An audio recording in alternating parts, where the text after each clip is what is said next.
Good morning, good afternoon, wherever you are in the world. Today is day 10. Today is January 30th, 2023, and we are still on this beautiful trine in the air energy, the same as we had yesterday. Sun trine Mars and Mercury trine Uranus. So it's a beautiful day. It's a Monday, it's a moon day. It's a beautiful day to get into day 10, which is self-worth and love. And if you're on a healing journey or a spiritual journey of any kind, this is, as you know, the most important journey you'll ever be on, which is the love of yourself. I know that sounds super cheesy, but it is the basis of everything. So this is what we're going to talk about today. But first, I'm going to pull us a card from the Mystic Mondays Tarot deck, which was created by my friend Grace Duong. If you didn't know, I also have a podcast called Awaken and Align, and she was a guest on the podcast. And if I remember, I will link it down below. But if I forget, please comment and let me know to remind me. Okay, so what is the energy for today? I can't believe it's 2 days left of January. Oh my gosh. Okay, so let's see. What is the energy for today, January 30th, 2023, for the collective that's watching this YouTube?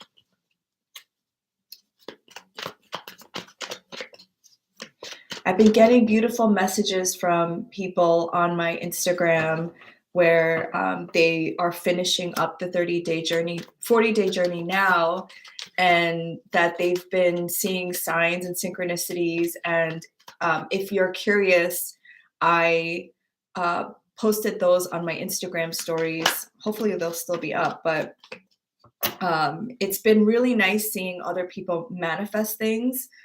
So yeah, if you have a story, because as you know in this book, I share a lot of anecdotal stories from clients and friends who shared their manifestation stories with me, because the more you are aware that these things are possible, the more you believe that it's possible for you. So the card that I received is the King of Swords, and this energy is so appropriate and in sync, in alignment with the sun at 9 degrees of Aquarius trying to Mars at 9 degrees of Gemini. And let me explain that because it's a beautiful energy, as well as also the other trine, Mercury in Capricorn trying to Uranus in Taurus. So this is like, ooh, yes, see, Spirit said yes. Whenever there are trines in the air, this is like flowing energy. It's really for us to tap into the flow versus like a square, which is a little bit more harsh, but it forces us to change. It forces us to take action, or even a sextile, which is also another harmonious aspect, but we need to do something with that energy. Here we have a trine. And so as we tap into this energy and be in the feminine being like the yin, the receptive, the sensual, the embodied, the void, the emptiness, but with the emptiness comes creativity and growth. We are able to like become in alignment with that energy. And so the King of Swords is clarity, it's right perception, it's having clear thoughts. And we're in a fixed air sign season, Aquarius. And here in the Northeast, where I am based, in the United States, we're literally like in the middle of winter where the days are getting longer and the sun is coming back, but it's like you could feel the crispness of the air when you go outside. It's like that cold air makes you think clearly. And that's what I love about winter, because you are able to just, also it's so quiet outside. There's like all the animals are still hibernating and not many people are outside because, you know, not many people want to deal with the weather, but there's kind of this like calmness in the air. And when you're able to be in that, like, and even in stillness inside, if you're in your home, you can really think clearly and have right perception and the thoughts that will help you become in alignment with where you want to be. So the King of Swords is and excuse me for using masculine and feminine because we haven't like expanded our very binary language, but masculine being more yang, masculine being more taking action, making decisions. And so now, with all the planets going forward, we're making decisions, we're making moves, we're thinking clearly. We have a little bit more clarity too after this Mars in retrograde in Gemini. And now we're like, okay. And also, being with swords, it can also be like cutting away. And I actually believe the moon today is in Gemini. Let me just double check that right now. Yes, so the moon just entered Gemini and it's going to meet up with Mars in a couple hours. And so we're a couple of days away from the full moon in Leo. So we're in a growing phase of the moon. We're in a waxing phase. So again, just remember back to January 21st when we set our intentions at the new moon in Aquarius, and you might see some fruition of that or some light about it on the full moon in Leo. So I think this is really appropriate. And I just took a peek at the bottom of the deck and I saw Nine of Pentacles. Nine of Pentacles is Venus in Virgo. It's independence. It's being financially free. It's being like self-made. This is like my self-made card. And so I think a lot of you are manifesting some kind of like financial freedom, financial abundance, which makes sense with Uranus and Taurus, feeling independent, feeling wealthy, prosperous. And so, I think a lot of the collective is feeling that as well, but I think these two coming out together, or at least this at the bottom of the deck, it's like you're going to have, and with Mercury and Capricorn, you were deconstructing some of your structures around maybe money and wealth and earthly pleasures. And with its trine to Uranus and Taurus, it's like this is where you have to break free from in order for you to get there. And I think this trine also lends to the topic we're talking about today, which is self-worth and love. Okay, so I'm going to read the little quote. To be who you are and become what you are capable of is the only goal worth living. Alvin Ailey.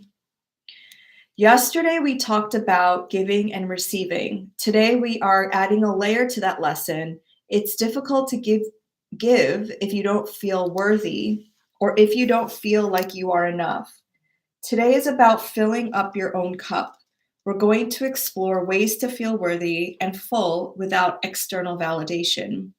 Again, I want to remind you that while I've assigned these lessons to particular days, the manifestation process is not necessarily a linear journey. Cultivating your self-worth is a lifelong process.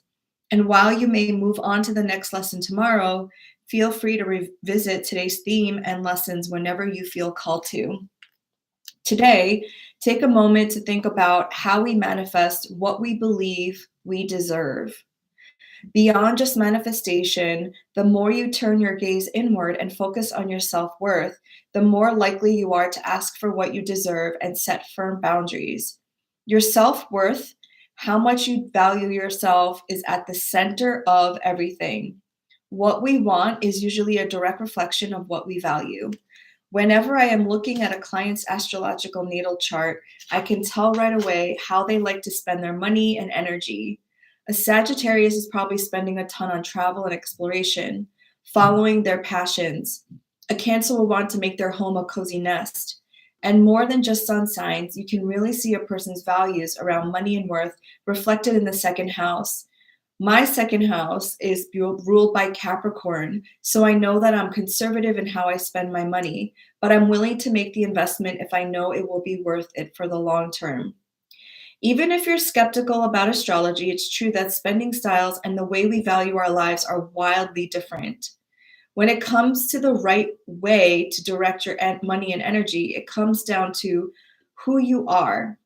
What we usually want to manifest and more is more of the things on which we spend our time, money, and energy. It comes down to who you are. Oh, I already just read that. Take a look at your calendar and your bank account. This will give you a clear picture of what you value. Yeah, that's a good exercise, actually. Take in this information without judgment, just awareness. We need to have awareness in order to know what to change. This is an opportunity to evaluate whether the way in which you spend your money, time, and energy is in alignment with what you're manifesting. So if you are manifesting community, is the way you spend your time, money, and energy in alignment with what you're trying to manifest? If you're trying to manifest financial freedom, are you spending your time, money, and energy in alignment with what you're trying to manifest? So again, this is no judgment, but just gathering data. I always tell my students that the best way to manifest anything and everything is to fully love yourself. And I know that sounds super cheesy. For those of you just joining, make sure you let me know where you're, and it was just 11:11. Make sure you tell us where you are in the world. I'm just reading from day 10. Okay, when you want someone or something, that energy is often projected outward and you create an energy of longing or desperation. Instead, shift your focus towards yourself. Start to take care of yourself, nurture yourself. You can do this through the simple task of getting more sleep, or eating nutritious foods, or pampering yourself with self-care activities. Self-care does not just mean taking bubble baths, although that could be one act of self-care. If a bubble bath is what you want to make, what will make you feel nurtured, self-care is giving yourself the permission to be and do what you dream. Stand up for yourself and ask for what you're worth. This is not selfish. This is necessary in order for you to feel whole. You cannot give to others if you do not give to yourself first. You have to feel so full and whole that you have more than enough to give to others. You have an abundance of love, energy, and time, and the people around you get the benefits. Hi, thank you for being here. So this is kind of just building upon what we talked about yesterday, which is, and I actually posted it onto my TikTok page, and there were a couple comments of people saying like, girl, we are drowning out here. The economy is so bad. Hi, thank you for joining. We're on day 10, self-worth and love. So I'm just talking about the importance of filling your own cup first so that you can be, whoever you need to be or want to be for your community and for your family and for your friends.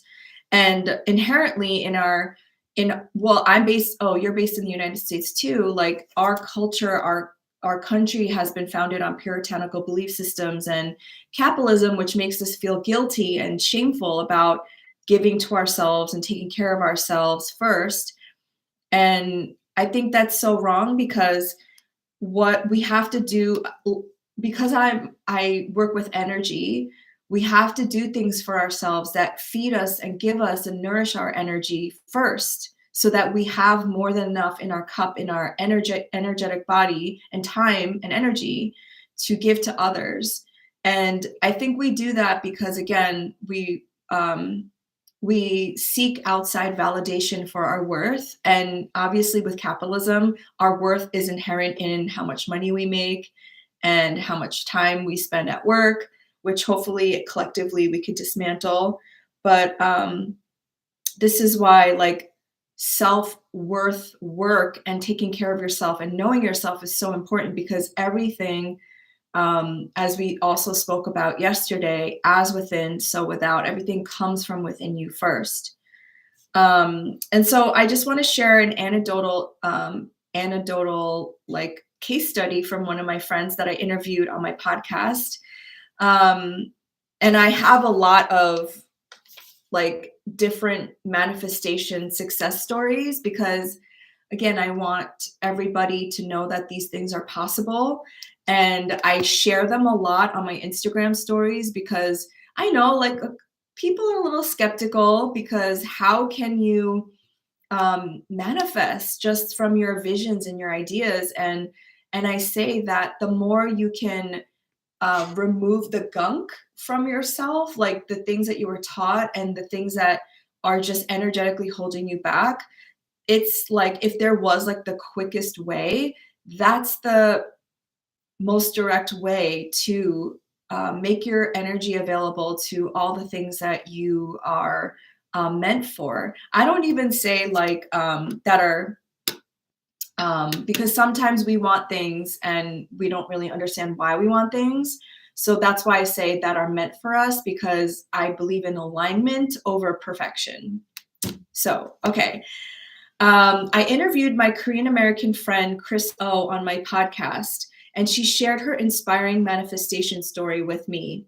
Chris was a PR executive. So actually, even if I don't like read this like fully, I'll just share the story with you because she wanted to move to Europe always. Like that was her dream. And she grew up with Korean parents, just like me. And our Korean parents always like prioritize safety and security. So going to a college, getting a good job, and making a lot of money. And I'm sure a lot of other people can relate to this because our parents were baby boomers who grew up in a historically, tumultuous time. So she wanted to go to London, like that was her dream. And she lived in New York City at the time. And she really wanted to make this happen. And she was like trying to like make everything happen. She sold all of her things, very similar story to me, but it just like wasn't happening. She couldn't get the visa to go. So then she had to move back to her hometown with her parents, similar to my story again. And she almost was like, kind of giving up on her dream because her parents were like, see, we told you. And then you quit your high paying job in New York City and sold all of your things. And now what are you going to do? And she was just like, not giving up, but she was able to travel to Portugal, which was like kind of her plan B, and ended up loving it and could get a visa there. And she ended up staying in Portugal and realized like, oh, there are people in Portugal that she had known that she had worked with in New York City. And Portugal ended up being like even a better lifestyle than London because London is like, still a little high paced, kind of like New York. And she realized like two things. She realized don't give up. Even if it's a first no, you might be redirected somewhere else. And then second, you have to be open to the ways in which things come because they might not be according to our plan. Like she was very set on London. She was like, I'm going to London no matter what, right? And then she totally could have like forgotten that dream once she couldn't get the visa and had to move back home with her parents. But she didn't. She was like, I'm going to just like keep being open-minded. And so she went to Portugal and now she's still living there. So I think it's like a combination of things when you're manifesting. It's like having that essence, and we talked about that yesterday, like having the essence of like the state of being that you desire. So in Chris's case, her desire was that she wanted to live abroad. She wanted to have a new experience. She wanted to expand herself, but she kept it open in the end of how that experience would manifest. And I'm kind of in this boat too now where I was traveling. If for those of you who don't know my story, I was working in finance until 2017, and my dream was to be like Anthony Bourdain. I wanted to be I was a photographer. I was a travel blogger, and I wanted to share cultures around the world with people. But in that journey, I came upon Reiki, and I studied yoga in India, and I just like started my healing journey and started like moon circles in New York City. And then the pandemic happened, and I moved back home with my parents because I didn't have like my own home at the time. I was very nomadic. And I was like, oh, like same thing. I was like, oh, I guess my dreams are just a little stalled, and I'm just being redirected here for a moment. And yeah, there were definitely times during 2020 when I was like, oh gosh, I'm 38 years old and I'm living with my parents, and and my entire business changed because I was like seeing clients in New York City, and then I had to move everything to online, and just everything like changed like everybody else in the world, right? But I knew the essence of what I wanted to do, which was I wanted to help people. I wanted to help people move through transitions in their lives, go through the death and rebirth process, help people to realize who they truly are through their own unique gifts, and help people heal, because we've all been through a lot, and we've all been through things that might have crippled us and might have challenged us. But I believe those challenges and obstacles are initiations into who we really are. So, and by the way, like I'm still here and I'm 40 years old, turning 41 soon, but I'm not giving up. I know that I'm meant for bigger and greater things. And this book was like a sign that, and how I got my book deal, it was a sign that what I'm doing is in alignment with my path and my purpose. And so like you find little clues along the way, and you don't give up, but also at the same time I was open to the ways in which it came in, because clearly it wasn't in my plan to move back home with my parents. But in coming back here, I was able to heal childhood trauma, heal my relationship with my parents.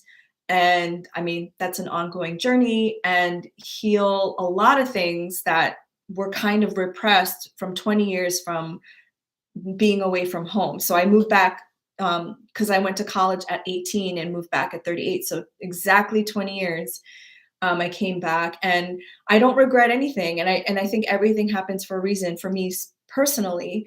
So what does this have to do with self-worth and love? It's like knowing your worth enough that you trust yourself and you trust where you're being guided, even if it doesn't make any sense to you. And like, why the heck am I here? Like, what am I doing back at my parents' house at the age of 38 or what, like 40? I don't think that if this happened even 5 years ago, I would have been so shameful. Like, I'm single and I'm 40 and I'm living back with my parents, and all of my friends, all of my family have like families and their own home, and they've chosen that path. And I would have felt really shitty about myself, but I love myself and I respect myself and I respect my own timing and my own journey. So I've chosen a different path, but with that path comes uncertainty. With that path comes, like not knowing where I'm going to be at any given time. But the rewards are so much greater, because when I don't know what's going to happen, things like a book deal drop into my, emails, and like getting to travel all around the world and getting to help people from all around the world and all around the country. So that's why like I had to write this day, like this as a separate day. And again, like I said in the beginning, this is an ongoing journey. It's not linear, because like I know myself, and no, it doesn't matter what anybody says about me, because they do, because I have, our families are very judgmental, but it doesn't matter, because it's not their life, it's my life. And I love myself. And again, like, because we live in this society where loving yourself is a threat, like people will be like, oh, you're so egotistical, and oh, you're so full of yourself. But really, like, I feel like the only person that can love myself the way I need to is myself.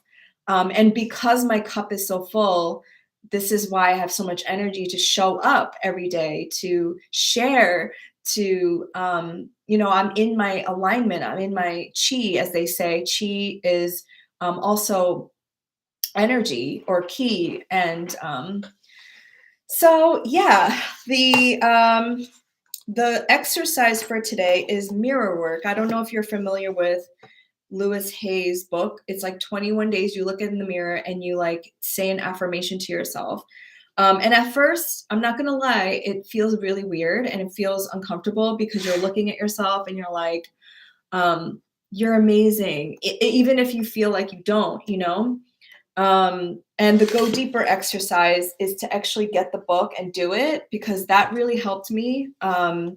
If you're into tapping, EFT tapping, you can do that like in front of the mirror as well. I love EFT tapping. But doing anything, honestly, that will get you to a place. And for me personally, it took, it took a journey to get to this place where I feel like fully confident. And maybe it comes with age too, because I think the older you get, the more you've experienced and the more you're like, oh, I actually like, I understand myself, you know? But whatever you need to do to really sit down with yourself, create space for yourself, a sacred space, self study, and like, what are the things about me that I love? What are the things about me that like I really respect, I really love? So for me, like what I actually appreciate about myself is I never give up, no matter what anybody says. Like when I quit my job, people were like, I was 35. I was making over like six figures. I was living in Tribeca in New York City. I was like making it. But I knew there was more out there for me. And that was such a privilege, by the way. I feel very privileged that I was able to do that. Not many people get that opportunity. But because I had that opportunity, I was like, there's more out there for me. And I need to figure out what that is. I know I'm meant to be of service.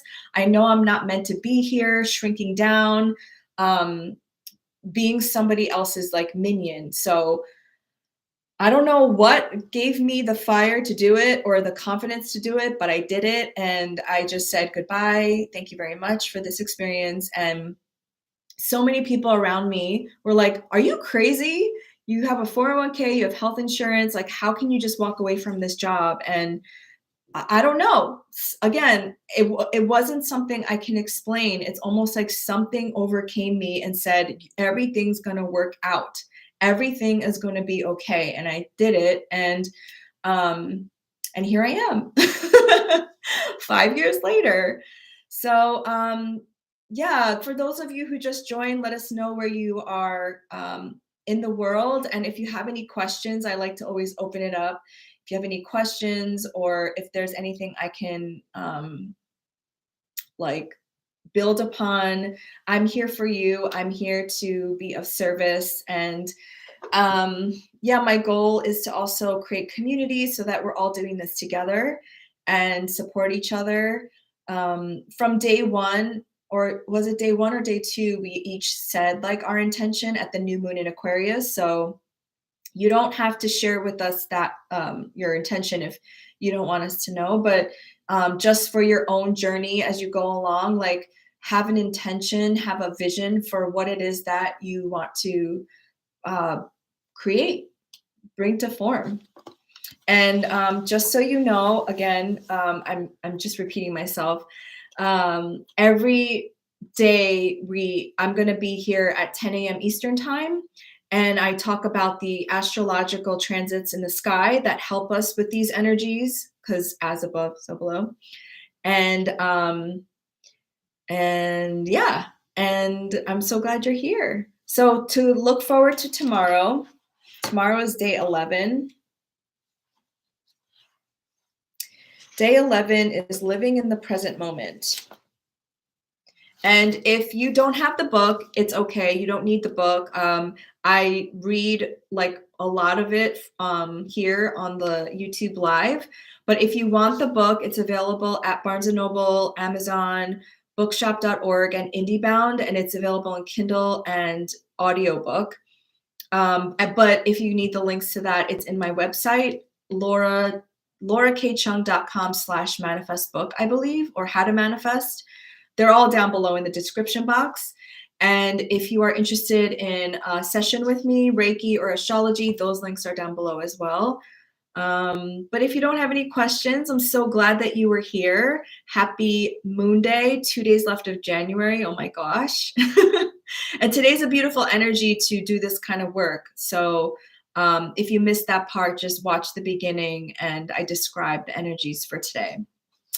Okay, well, I hope you have a beautiful day and I'm sending you all love and blessings. Bye.